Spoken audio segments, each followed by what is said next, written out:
Ladies and gentlemen, welcome back to the True Life Podcast. I have a momentous event for you today. I have someone that most people have been asking me, George, when are we going to get more David Salomon? And ladies and gentlemen, here today, I have with me mentor, leader, author, Dr. David A. Salomon, PhD. He's been in higher education for 30 years, teaching English, religion, philosophy. Currently, he's the director of undergraduate research and the creative activity at Christopher Newport University. Incredible human being, friend of mine. Welcome back to the show, Dr. David A. Salomon. How are you today? I'm doing great. It's good to see you again, George. It's been a while. It has been a while. And for those who may be tuning in right now, he's the author of multiple books. The most recent one is Why Sin Still Matters.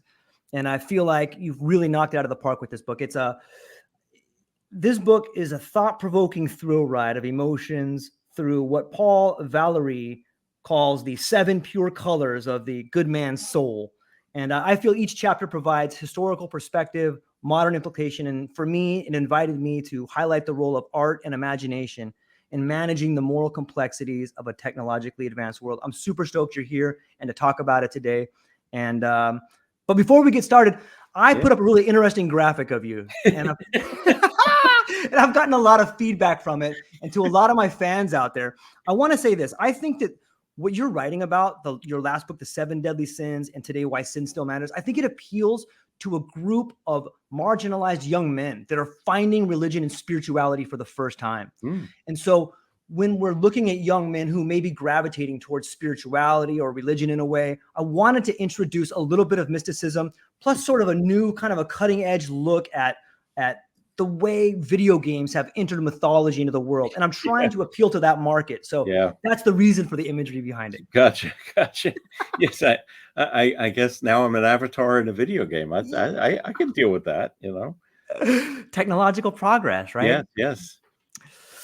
Well, for those that are, the book is so well researched. You got 43 pages of footnotes, and there's just so much incredible information in there. And, you know, I guess a good place to start is at the beginning.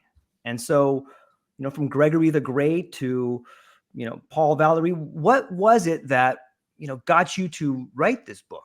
Yeah, I mean, I'm really looking at the history of sin as an idea in the West. Right. But more than that, it's how the concept is still applicable today, even though we no longer live in a society where religion dominates the conversation. So as a concept, I think sin is still applicable both at the sacred level and at the secular level.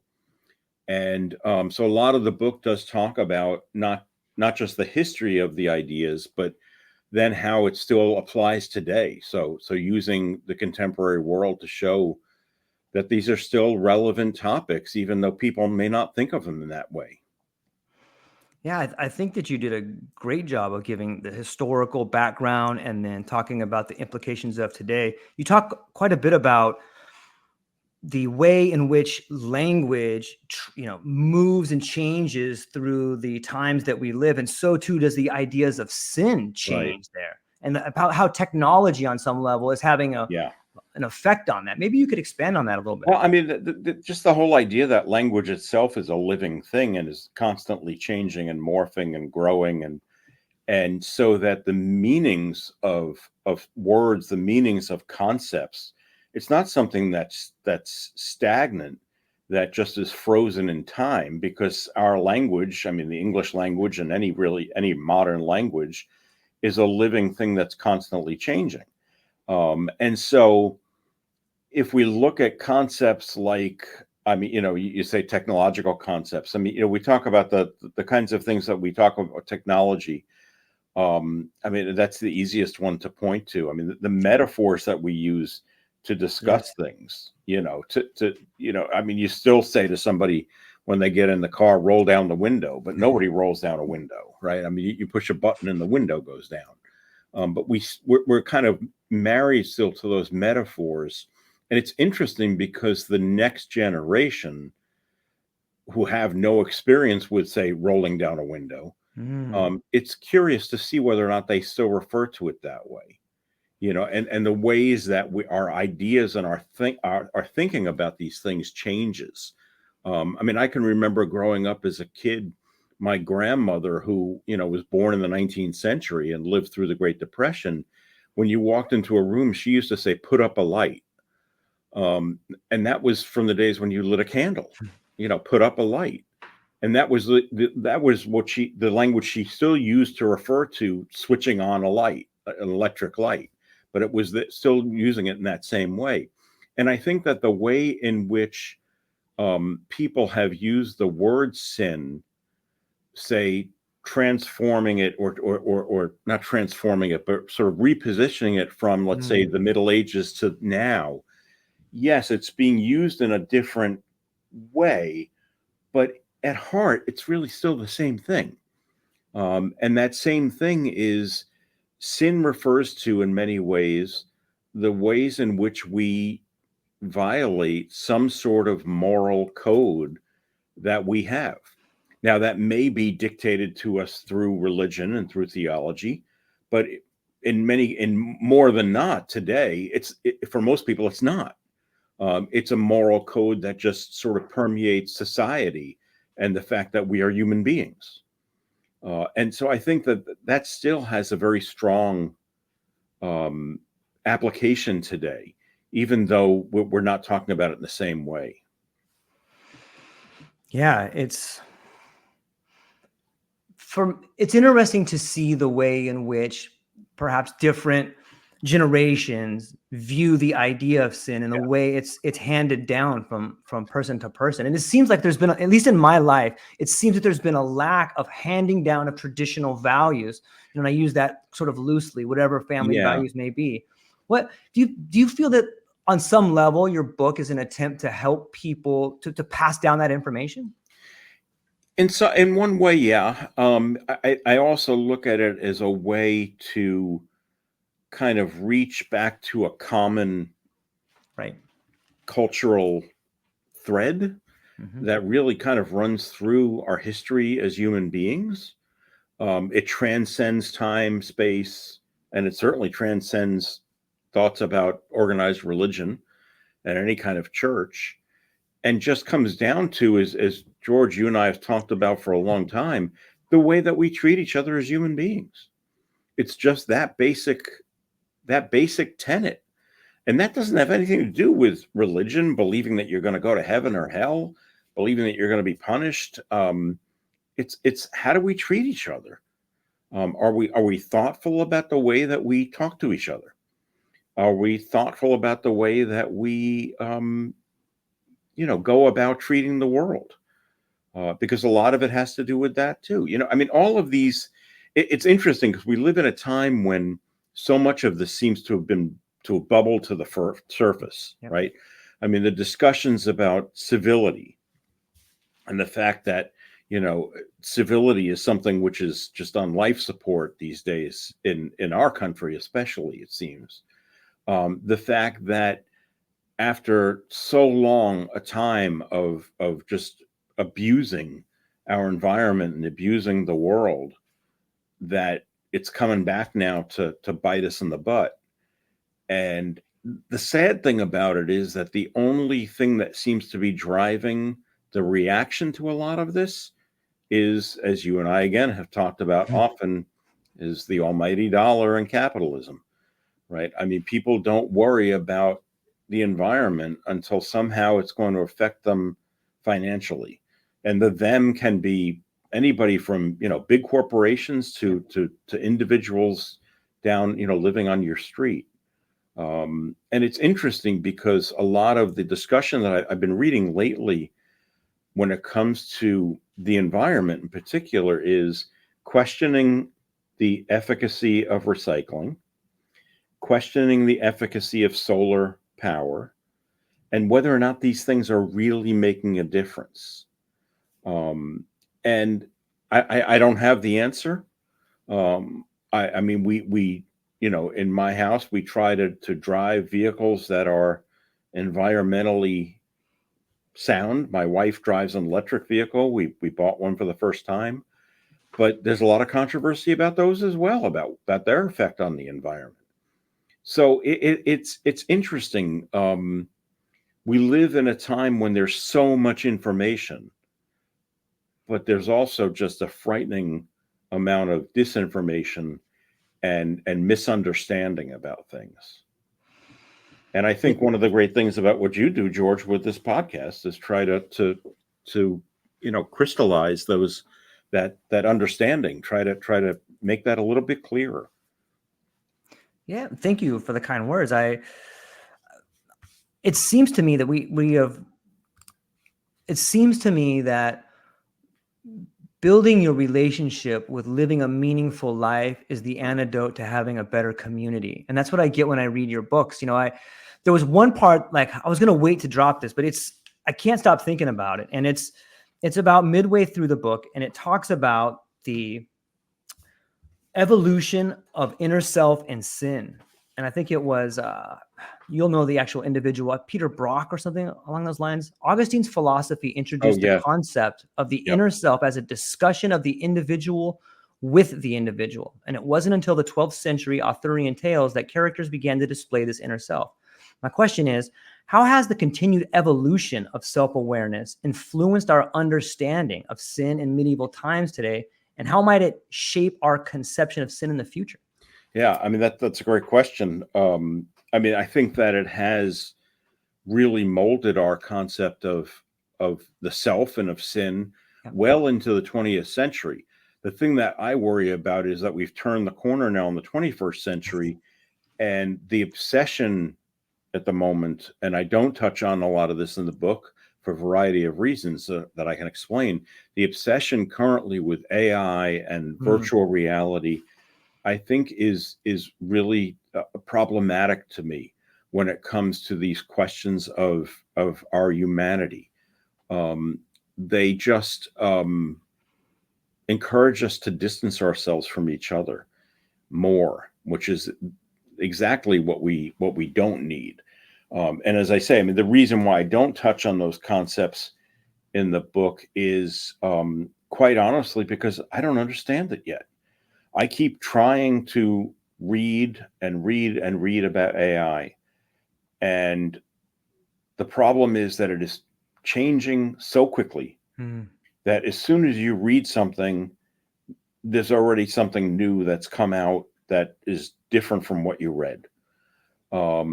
And I've spent a couple of weeks on the road at conferences and doing consulting, and all anybody wants to talk about in education right now is AI, as a threat, as a benefit.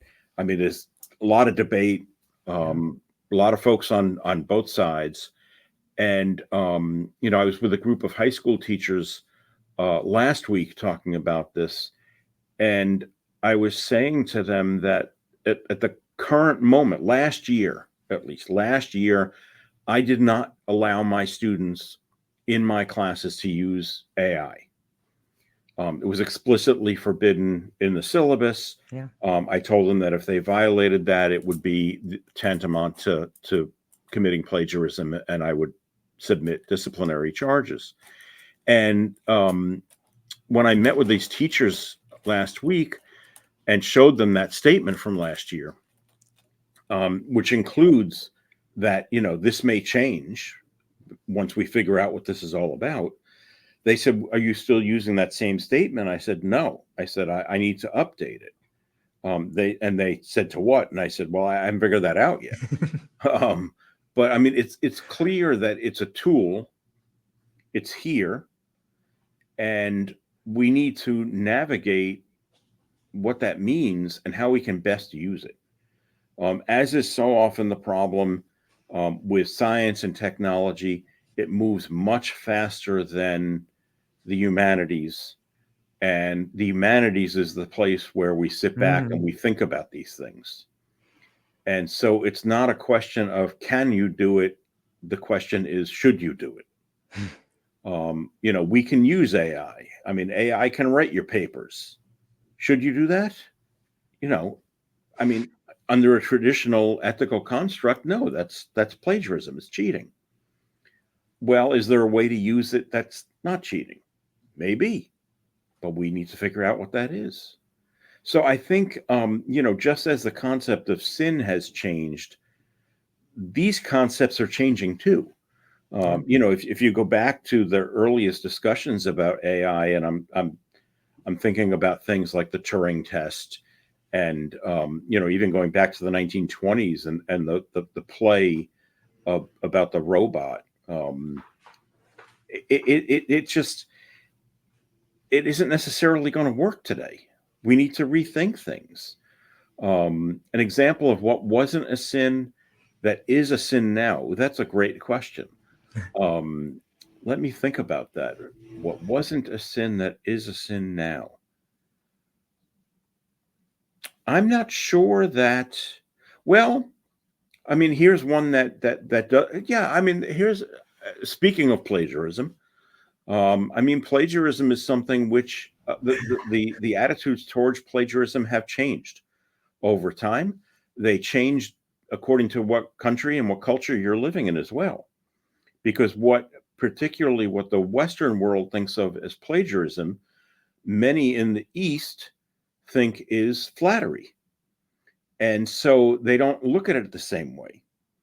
And even if you go back to the Middle Ages, I don't think that the idea of plagiarism was as tantamount as it is today. As we always talk about it being the highest academic sin, the highest academic grievance is plagiarism and cheating, and I don't think that was always the case. And as I say, it isn't the case in a lot of other cultures. I had a group of students that I taught years ago from Thailand. They were exchange students who were studying nursing here in the States. And I was chair of the English department at the time. And the nursing faculty came to me and said that we don't know what to do because they're plagiarizing all the papers. They're coming back when we put them through the plagiarism checkers as being plagiarized. And they just don't seem to understand. And I said, well, I don't understand that either. I knew the students because I'd gotten to know them. They were Buddhists, and so I would take them to the local Buddhist temple.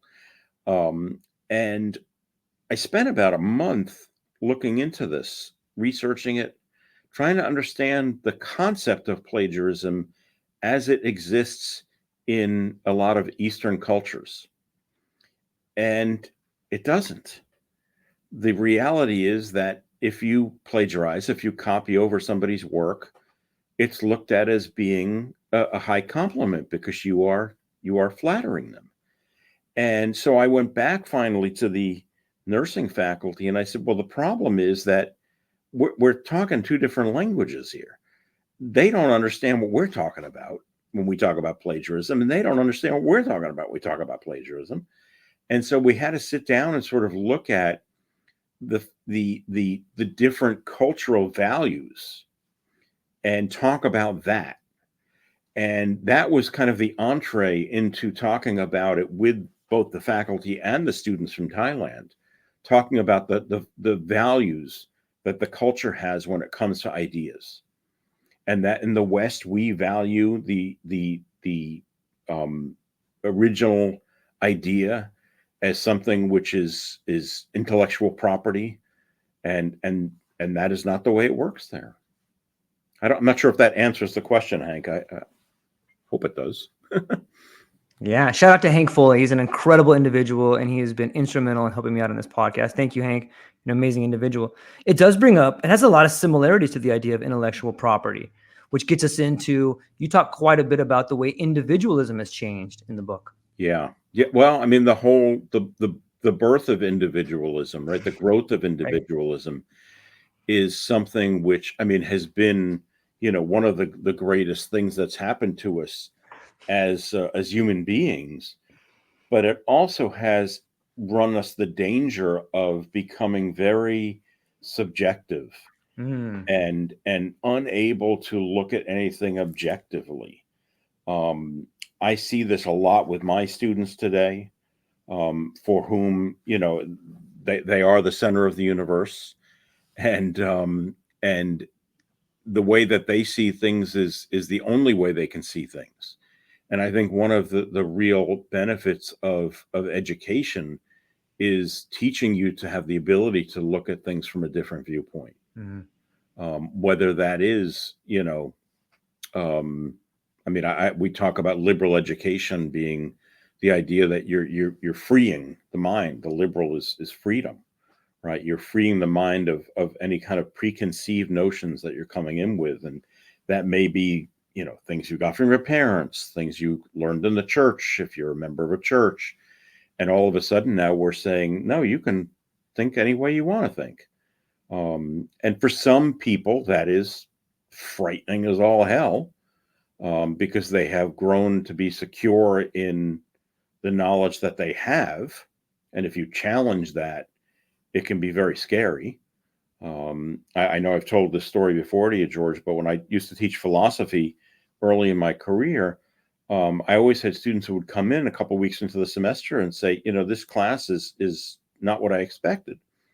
And I say, well, what did you expect? And they thought, it was going to be, oh, philosophy, they'd come in and I'd have, plants and things in my office, beads and all sorts of goofy kinds of, like I had walked out of Woodstock. And they say this class is really, really difficult for me. It's challenging me to question everything that I've always believed. And I always would say to them, that's a good thing. I mean, if your beliefs stand up to the challenge, they'll be all the more strong.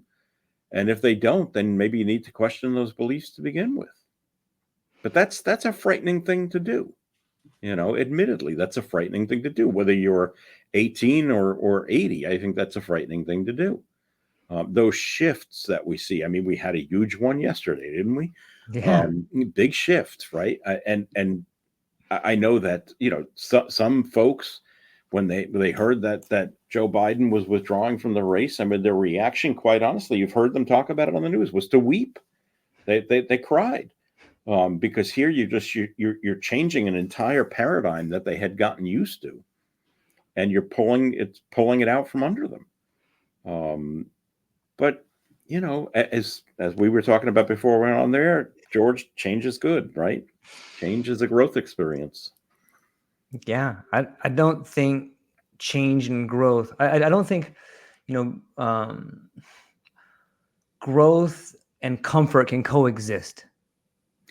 I think you're right. I think that that growth, yes, discomfort comes with growth. I think you're correct in every way, physical, spiritual, emotional.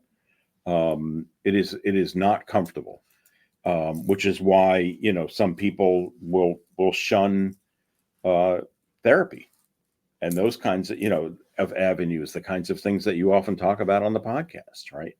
Because that is going to encourage growth, and growth is not necessarily going to be comfortable. You got to get, it's cliche, but we talk about getting out of your comfort zone, right? Yeah, absolutely.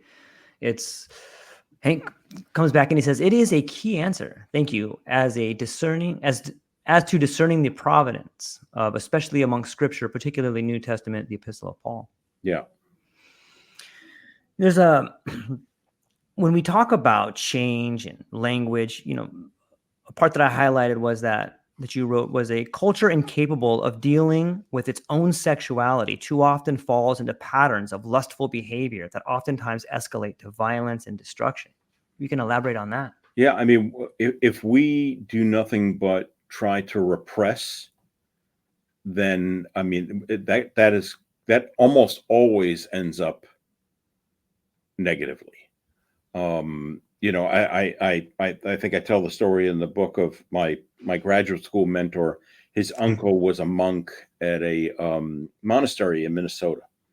And when my mentor was in elementary school, they went on a school trip to go visit the monks, visit the monastery. It was a boys' Catholic school. And they got to the monastery, and they were meeting with this monk, and somehow they got onto discussions about sin, and in particular lust. And he had the monk said to them, you don't look at yourself naked. And a bunch of 8-year-old boys, of course, laughed at this. And he continued. He said, "Well, I don't look at myself naked." And they said, "How do you not look at yourself naked? You take a shower, don't you?" And he said, "Yes." He says, "I just don't look down there." It's this sort of ignorance is bliss attitude. But I think actually what that drives us to, especially when it comes to sin, is a type of repression that then ends up in so many of the high profile cases that we've seen in the news, right? Of these folks who seem to be the epitome of human beings, and then what's uncovered is that they really engage in this really nefarious behavior behind closed doors. We have to acknowledge who we are as human beings. We have feelings of lust. And that isn't necessarily a bad thing, because as I talk about in the book, these issues that relate to sin become problematic when they are in the extreme. And so, the idea that we have feelings of lust for another human being is not necessarily something that in itself is quote unquote evil. If it were, then we would have died out as a species a long time ago, because there goes the neighborhood.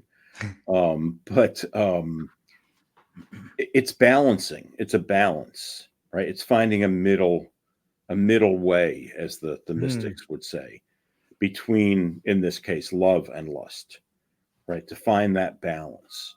And there can be one, but in our contemporary world, we're fighting against so much cultural influence and cultural pressure that I think that's making it even more difficult. I mean, take social media, for example. Yeah. Right. I'm increasingly frustrated with social media, as so many of us are. And I'm not even on all the platforms. I mean, I'm basically just on Facebook. I'm on some of the other ones, but I don't really post. I lurk, I guess. I'm so frustrated, though, because there's so much misinformation and disinformation. There's so much pettiness. And I don't know what the answer is. I don't think the answer to AI is just get off of it and don't use it. It's there. It can be a tool. We just need to learn how to use it as a proper tool and not let it get control over us. I've been reading Jenny Odell's book. I don't know if you know this, called How to Do Nothing. It's about what she calls the attention economy. And it's about the fact that in our world today, I mean, so much is fighting for our attention, and it wants to steal our attention away from, in many cases, the things that are really important, and focus on things that it thinks are important. I mean, Facebook, is an example. I mean, last night, I forget what it was. I was looking up something online, searching for something that I was looking for, something I wanted to buy. I forget what it was. And of course, when I got onto Facebook, I had a stream of ads from different companies for that same thing.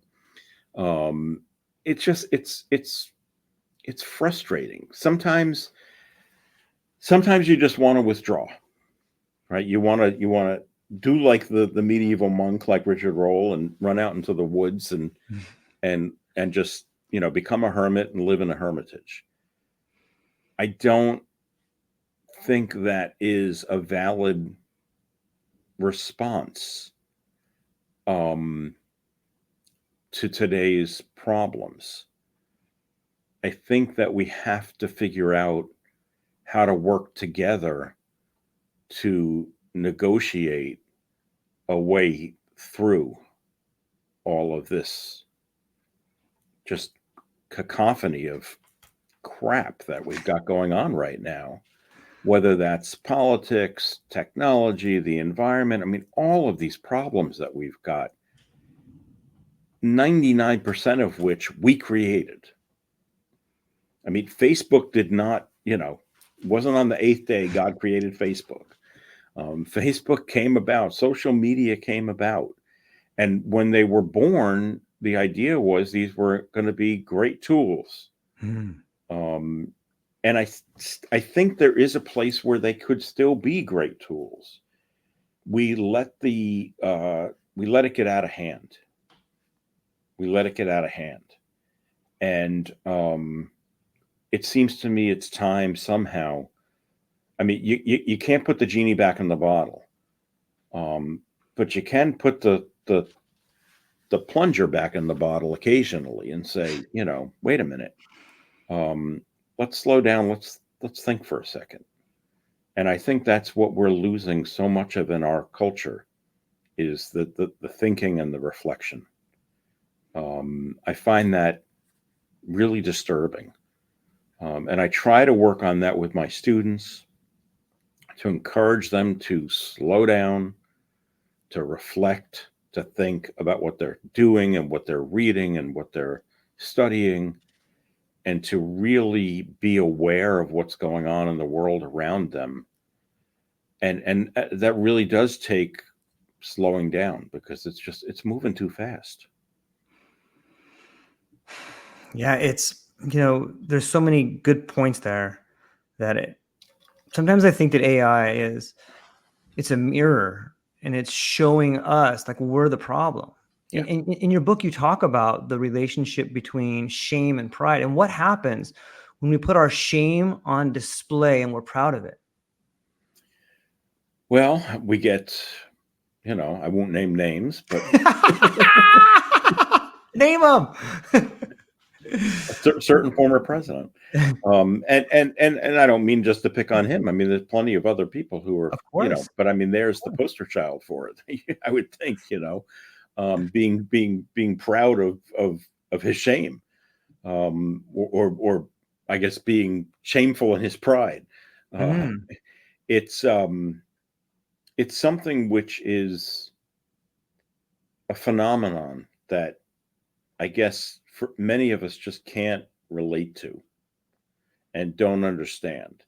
And nor do we understand if we're going to get into politics, which I don't know if we want to go there, but the folks who are on board with that and then follow along with it. I mean, you can't tell me that we're not talking about cultish behavior when you turn on the convention and you've got people sitting in the audience with gauze pads on their ear. I mean, what the hell is that? That's a cult, folks. That's a cult. That's, Manson's followers and their swastikas on their foreheads. That's a cult. It's really scary.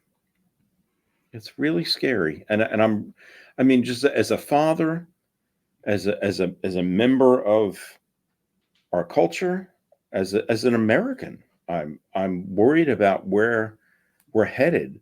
And a lot of this does kind of overlap with my discussions of sin, because a lot of this is about sin. I mean, we look at greed. I mean, look what's going on in the corporate world in America. It's greed. The fact that, everybody complains that grocery prices are up. Yes, grocery prices are up. Take a look at how much profit the big grocery companies are making and how much those CEOs are getting in bonuses. That's why the prices are up. It's greed. It's just, it's really, and it's uncontrolled greed. And I think that what, some folks are asking is to put a stop on that for a moment and say, wait a minute, what the hell are we doing? What are we doing when CEOs are getting, $1 million bonuses, and I can't drive to the grocery store here in my town without seeing at least one person sleeping on the street? What the hell are we doing? Something's wrong. And I think some of it comes down to that question that we mentioned earlier, looking at what are our values. And I've come back to that question a lot lately, because I think that can be an important question for any individual, quite honestly. What are my values?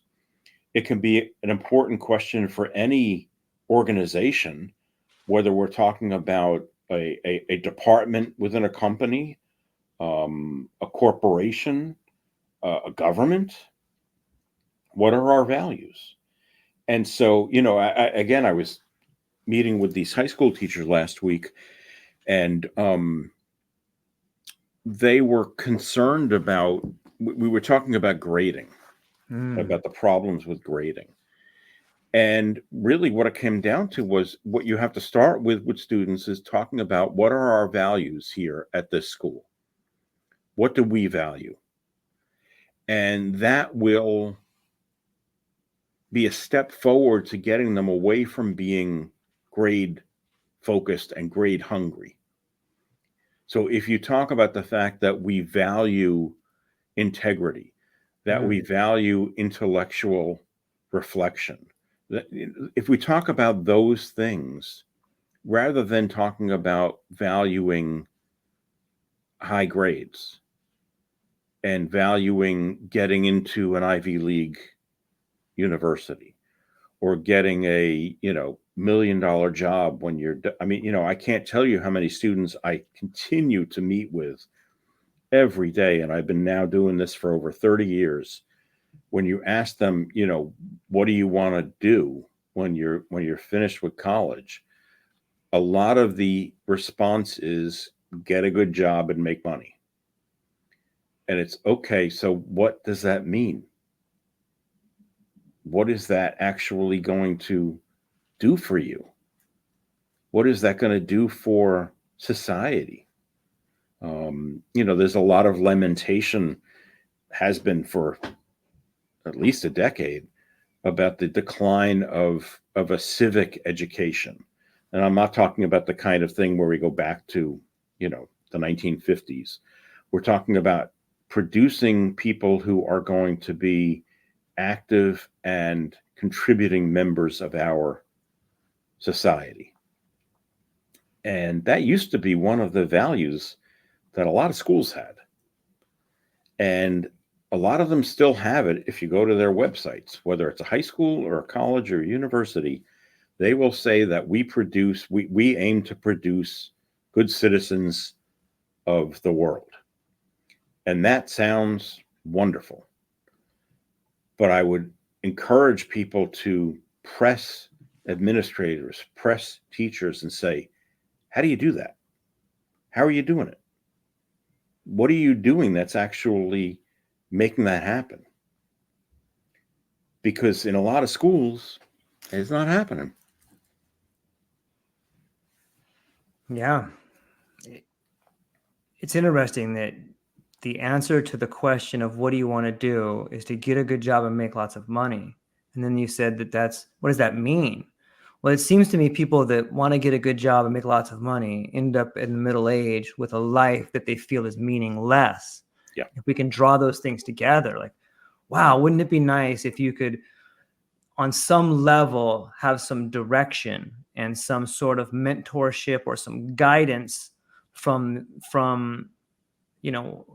be it a ritual, or I know that was a loaded term, but Yep.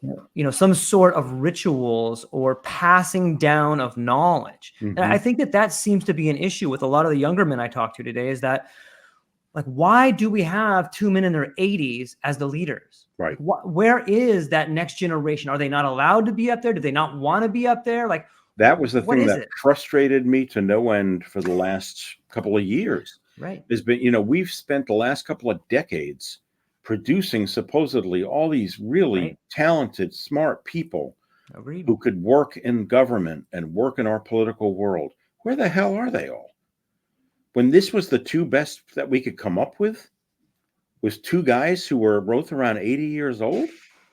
What are we doing? What are we doing? And it's just, I don't know what it was that was preventing them from from going forward. I mean, the interesting thing now, of course, will be, as people were saying last night jokingly, if it does become Kamala Harris, who's the Democratic nominee, she's 59. It's like, okay, now let's talk about age, with Donald Trump being 78. I mean, all he wanted to talk about was Biden being 81. Let's talk about a real divide here. It's if you think back to presidents in our lifetime or our parents' lifetime who were looked at as being revolutionary and most effective and most in tune with the culture. I keep going back to Kennedy. Right? I mean, Kennedy, it was Camelot. It was going to be they were young. It was a big deal. And I don't know what's happened since. I mean, look at the sequence of folks that we've had. I mean, with the exception probably of Jimmy Carter when he was president and Barack Obama. I don't know that a lot of these people are really connected and understand what it is to live in our society today. I mean, who was it? Was it the older Bush or the younger? I forget. Who, was in the grocery store and marveled at the scanners that they were using to check out groceries because he hadn't been in a grocery store in 30 years. Right. It's the same problem that I have with administrators in education who have been so long out of the classroom. Like, how the hell do you know what's going on in the classroom? You're making policies about the classroom you haven't taught in 25 years. The students today are not the same that they were 25 years ago. The challenges are not the same. Yeah, there seems to be, you're at the forefront of this. When you look at education and you look at kids that can't come out, like in some ways, they're being trained to be obedient workers, it seems like. When we look at some of the textbooks in medicine that are written by the pharmaceutical companies, and there's kids in debt. Like, at what point in time is there a red revolution here? Or like, what are we, what's going on? You see it in so many dimensions. And, here's another issue that I think adds to that. And I'd love to get your opinion is that, be it blue or red or left or right, it seems that what we're watching is a privatization of all things that belong to the government. And I wish people could understand that it seems to me to be a divide, a wedge being placed in between all of us. Look at this thing you hate. Look at that thing you hate. We're all on the same side. We want more for our communities. Yeah. But you have these cult-like structures, and let's not forget that cult is the first four letters of culture, with millions of dollars behind them. You have Silicon Valley, you have all these major players that are feeding this cult of personality. And that seems to encompass all the sins. Is there a way out of that, or a way to get people to come together and see that we want the same thing? Yeah, I mean, what the line from our Constitution is to create a more perfect union, right? We are always working on it. It's not perfect.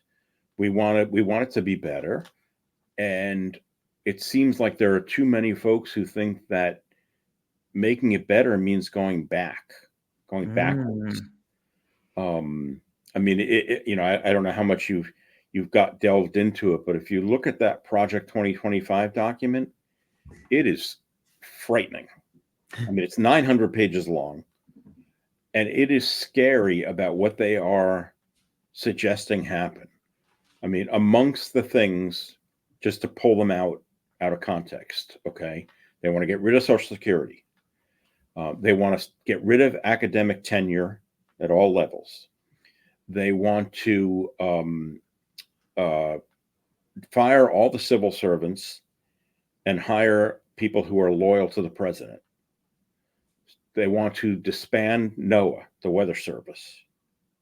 I mean, these are just crazy, crazy things that we have spent more than 200 years working on to make us more perfect. And I mean, it has been said often, and I'm not saying something. I mean, they basically want to shred the Constitution. Is the Constitution flawed? Sure it is. But that's why the amending process was built into it. The guys who wrote that document knew that it wasn't perfect, but you go back and I mean, I read a couple of biographies of some of the founding fathers because I've been curious about what they thought. Jefferson in particular, because he was just so well read and eloquent. And to go back and just look at what they thought they were doing when this country was founded and where we are now, in many ways, it's incredible what we have grown, what we have shaped and developed as a nation. On the other hand, it's also frightening because just as we have the ability to build, we have the same ability to destroy. And we can easily do that. And I'm worried that that's part of where we're headed. You know, the taking away of rights from people, it's just, it's a frightening change. And you know, I hope it'll swing back the other way. Again, I don't want to be on a political soapbox. That's not what we're talking about. But so much of it is connected with what I talk about in the book because I am talking about culture. Yeah, of course. You know, I mean, when I describe myself, I talk about myself as a scholar of medieval literature, religion, and culture. I mean, I look at culture, whether it's in the Middle Ages or today, and the culture that we have is it's pretty sick. It needs some help. And show me three good men, right? We're the ones who need to do it. Yeah, it's relevant. I think that whenever a society gets sick to a point, then there becomes a revolution. And if you look at the way in which there's been a surge in different religions, it seems that people are beginning to see the light for the first time, whether that's in Christianity or in different forms of religion. And that light can be blinding. That light can be powerful. That light can be inspiring. And I think that there's a real sort of struggle for who is going to control the narrative of the new mystic and the new religious experience. That's why I think your book is so important. I think a lot of young men that I have been talking to and coaching on some level have this absence of spirituality. They have Andrew Tate as a role model, and I got to have a Lamborghini for a woman to find me attractive. And like, none of that's true. Like, none of that's true. And we need to reevaluate our relationship with ideas of avarice and greed and pride and selfishness. And I think that this is a big part of it. Yeah. I mean, I think they've been sold a bad bill of goods to believe that that's what success is. Yes. And you know, something else which came up at a conference that I was at a few weeks ago, which I thought was so striking. I mean, I wrote it down in my notes because it was such a striking statement. Was how do you define success? What is that? How do you define success? What does that look like? And I think that is a great question when it comes to organizations, but it's also a great question when it comes to individuals. And if you talk to, you know, young people today and you say, you know, well, how do you define success? I mean, if they come back with, you know, a Lamborghini and a lot of money and blah, blah, blah, you need to, you know, give them a couple of books to read because that is not success. And if it is, it's a hollow success. And what you end up feeling is that sense of emptiness where you're eventually then searching for something else later in life, right? Looking for as you say, you know, looking for that light, right? Is this what Paul Valery would call the machinery of life? Yeah. Yeah. Valery was such a great writer. You know, he's one of my heroes. I know he is. I mean, and most people are only familiar with him as a poet because that's the way he was most popular. And his poetry is good. I mean, don't get me wrong. I mean, I like his poetry, but once I started reading his nonfiction essays, and he wrote quite a lot of nonfiction essays. They are just absolutely brilliant and insightful.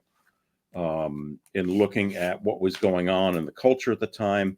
And so much of what he's talking about, I think, is still applicable today. The kinds of questions about spiritual emptiness that people were experiencing after World War I, after World War II. I think we're experiencing that today. It's just the catalyst for it today isn't necessarily war, but it's capitalism, right? Where we're sitting back in our houses where we've got everything that we want and everything that we thought we needed, and you say, you know what, this doesn't feel like I thought it would. I thought I'd be happy, and I'm not. It's cliche to say that, money doesn't bring happiness. But there are certainly enough tales of people who became very wealthy who were pretty miserable. It is, we need to look for wealth in places other than our wallet. It brings up to me, your book speaks a lot about awareness, and especially when you begin talking in multiple points about the subject-object relationship.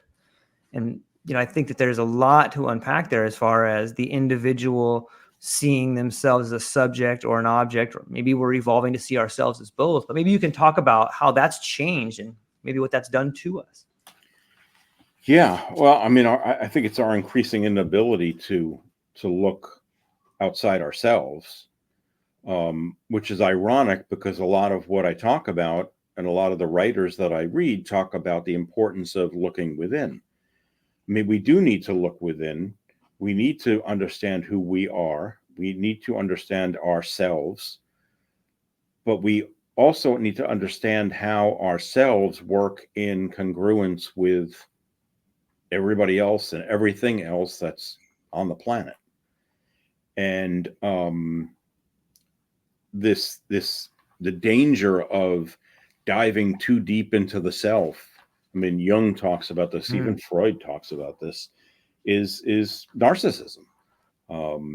If people do nothing but feed your ego, you're going to think, well, crap, I must be great. And so, we always have to be sort of mindful of the fact that humility is one of the virtues, right? Yeah. That it's okay to be proud, right? I mean, being proud is not a sin. Being prideful is excess. And that's where the problem comes in. When thinking, I mean, look at the first sin in the Garden of Eden, right? I mean, the sin that Adam and Eve commit is committed because they want to be like God. They've been told that if they eat the fruit, they'll be like God. Okay, we want to be like God, we'll eat the fruit. And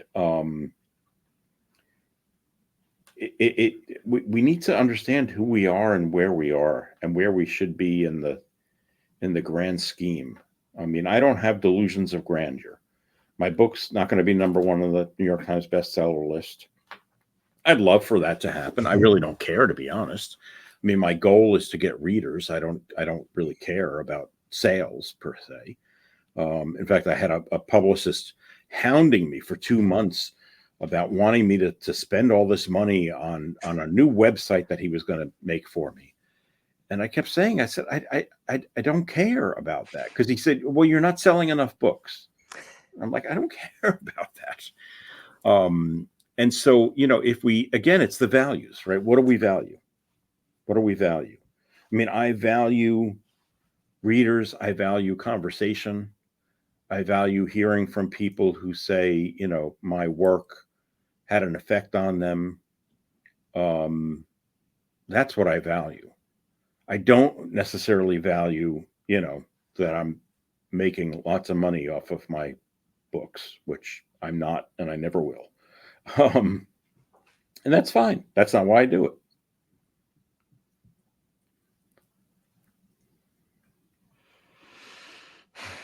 Yeah, I mean, it takes a lot of courage to live in the world today. It takes a lot of courage to do the things that we do. I mean, in many ways, it takes a lot of courage to get up in the morning and get your ass out of bed and leave the house. Right? Let's face it, the world could be a really nasty place. And when you leave, you don't know what the hell you're going to encounter today. I mean, I woke up this morning and we were having a wonderful rainstorm here. And I thought, oh my God, this is perfect. I'll stay in bed. I just love to lay there and just listen to the storm, and, perfect day not to go out. But I know I've got commitments and I've got things that I have to do, and I have people relying on me, and I have things that I want to do, that I want to accomplish, that are not going to be accomplished unless I have the courage of getting out of bed. And I think if we think about it in those ways, sometimes that could be really helpful for people. I mean, I deal with, because I teach at the university, I deal with a lot of young people who are experiencing a lot of anxiety about everything. And, to reframe it as if, getting out of bed in the morning is a courageous act that you should kind of congratulate yourself for doing that, because sometimes it's really hard. It's the little things. I've heard some similar points taken, and it brings to mind something that I've been seeing in a lot of people that I've been speaking with. And what do you think is the relationship between entitlement and self-worth? Ooh.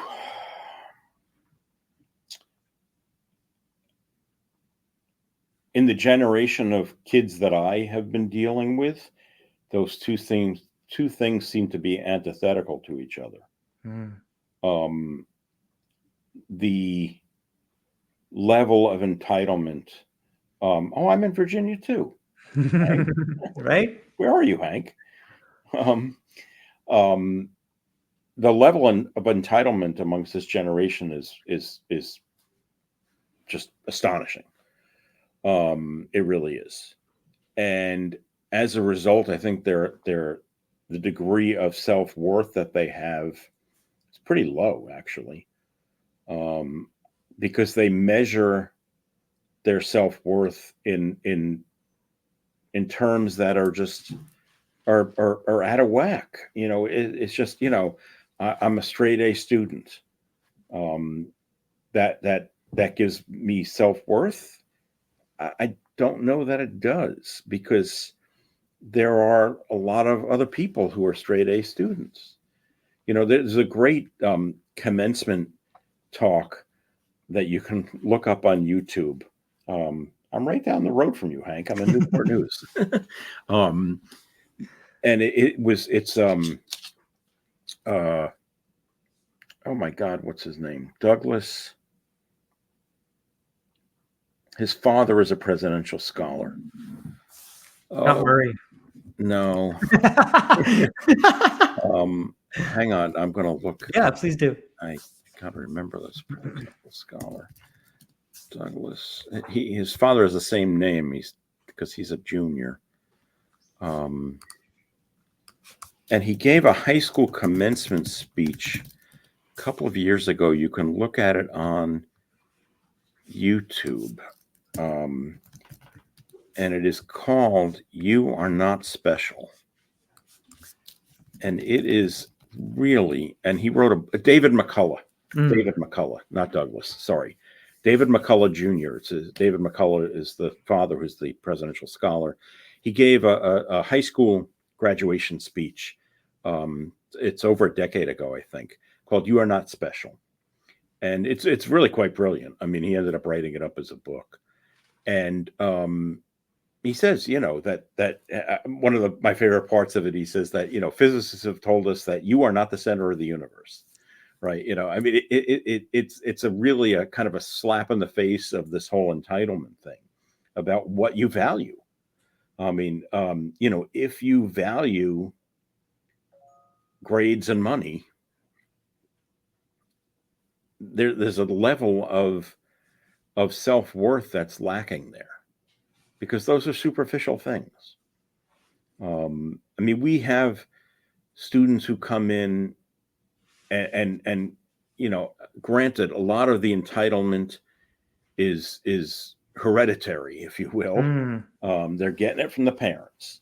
You know, and McCullough talks about this in his speech too. He says, you know, you've been nudged and cajoled and feted, you know, and fawned over, you know, but you're not special is the upshot of it. I was at an admissions event a couple of years ago. In fact, maybe it might have been, it was either last summer or the summer before, where I heard a mother question at a group meeting of incoming parents.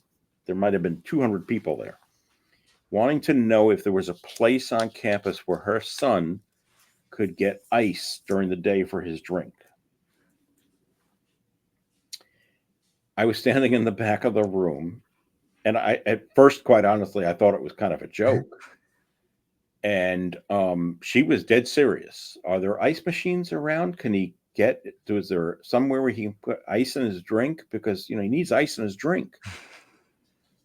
And the thing that really shocked me, of course, although it shouldn't have, was that the folks who were on the panel, who were folks who work in the housing office, entertained this for about 10 minutes in all seriousness, because they have to. But I mean, that's insane. That's an insane level of entitlement. That's what you're worried about? Your son isn't going to be able to get ice for his drink during the day? Are you crazy? And I mean, because I almost burst out laughing, I ended up having to walk out of the room because I thought this was just the nuttiest thing I'd ever heard. And I couldn't believe that there was a serious discussion going on about whether he could get ice. That's the level of entitlement that we're looking at. I mean, we talk about it on a larger level, you know, of bigger problems, but that is an example of the problem. It's that, you know, so it's the kid who interviews for a job, and when they say, "Do you have any other questions for us?" He says, "Yeah." He says, "What's your retirement plan like?" It's like, you haven't even been hired yet. That's entitlement. And to me, that reflects a lack of self-worth. And it reflects a lack of self-exploration.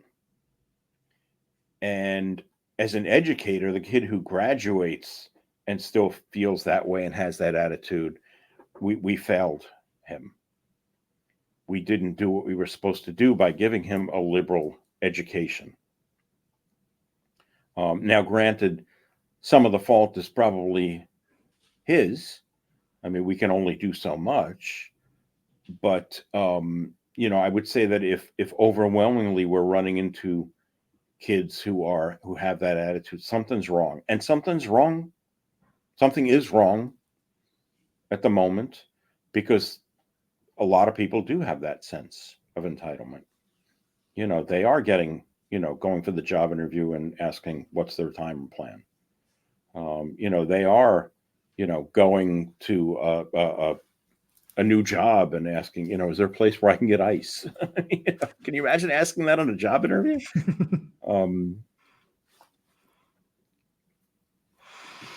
Yeah, it seems to me that maybe maybe the fall is necessary in order to rebuild. Yeah, I mean, it seems, because we don't seem to pay attention well to the signs so that we can fix things along the way, that it's not until something collapses that we discover, oh, I guess we need to do that differently. I mean, I've been talking for years about the fact that higher education in this country is not going to explode. It's imploding. It's imploding under its own weight. And it isn't until that finally happens that we're going to finally step back and say, oh, I guess we need to do something different. Because admittedly, some of these behemoths are difficult to dismantle. We've got, the three big ones that I can think about in this country are education, healthcare, and just our political system in general. They have grown. The goiter has grown to such a degree that, what the hell are you going to do to it now? Other than wait for it to just collapse. And then we'll look at it and look differently. And I think part of that, don't get me wrong, part of that I think is human nature. We tend not to look at really rebuilding something until it's too late.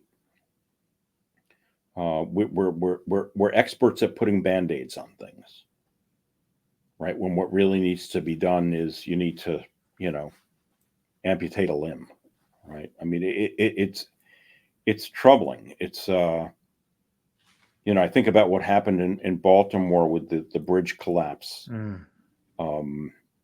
and looking forward to, well, they're gonna build a new bridge. They have to. It's going to take a couple of years. Did they learn anything from what happened? Now, granted, it was an accident, but did they learn anything from what happened that means we're going to do things differently? I don't know. Because if we don't learn from our mistakes, then what the hell's the point of anything, for that matter? If I didn't learn from my mistakes every day, then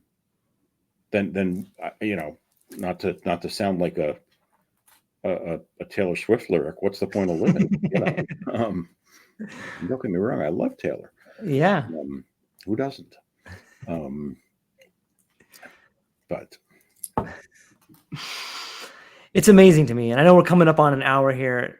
I really enjoy the conversation, and I would recommend to anybody listening, whether you're watching live or you're listening to the podcast in the future, go down to the show notes and check out this book, Why Sin Still Matters. It's a really great contemplative work that helps you understand a historical perspective, modern implications, and it invites you to think about your future with it and your relationship with it. And but before I let you go, Dave, where can people find you? What do you have coming up? What are you excited about? Yeah, so my website is davidasalomon.com. Salomon's Salomon. And the book is called Why Sin Still Matters, and it's available on Amazon. And it is intentionally priced low. What have I got coming up? A few signings coming up. My summer program on campus here is winding down this week. So I've got 45 students who've been doing research and creative work since the beginning of June, and they're ending their projects by the end of this week. And then gearing up for the fall semester, which is always fun, and classes that I'm teaching in the fall. Excited and nervous about the fact that my daughter is going to graduate school and moving out of the house in a couple of weeks, and we'll see how that goes. She's got good parents. I'm sure she'll be fine. And looking forward to seeing the future progress of the books and talking to you soon. Hang on briefly afterwards. To everybody else, I hope you have a beautiful day. Thank you for spending some time with us, and that's all we got. Aloha.